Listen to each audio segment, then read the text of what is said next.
Haïti est un pays en cours d'effondrement d'un point de vue politique, humanitaire, social et sanitaire. Rarement un pays a été gouverné par une telle bande de criminels et d'incompétents. Le quotidien du peuple, c'est la mort, les assassinats, l'impunité, l'insécurité et la corruption.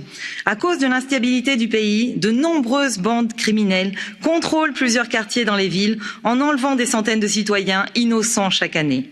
Depuis trop longtemps, les Haïtiens n'ont plus confiance en leur gouvernement et en leur président, Jovenel Moïse, incapable de satisfaire les besoins de base de la population.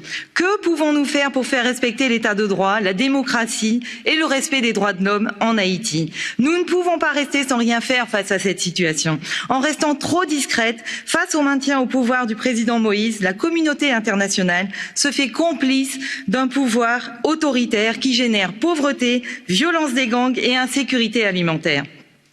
Nous, Européens, avons notre part de responsabilité et n'ignorons pas les appels du peuple haïtien. Prenons explicitement nos distances avec Jovenel Moïse et son gouvernement. Nous travaillons avec les organisations qui appellent à une stabilisation démocratique du pays. Cette résolution est significative étant donné l'échéance imminente du référendum constitutionnel du 27 juin. Nous condamnons l'organisation du référendum constitutionnel voulu par le président Moïse qui lui permettrait de concentrer plus de pouvoir entre ses mains. Les élections doivent être libres, crédibles, transparentes. Nous demandons à l'Union européenne et à la communauté internationale de soutenir Haïti dans cette entreprise. Il n'y a plus de temps à perdre.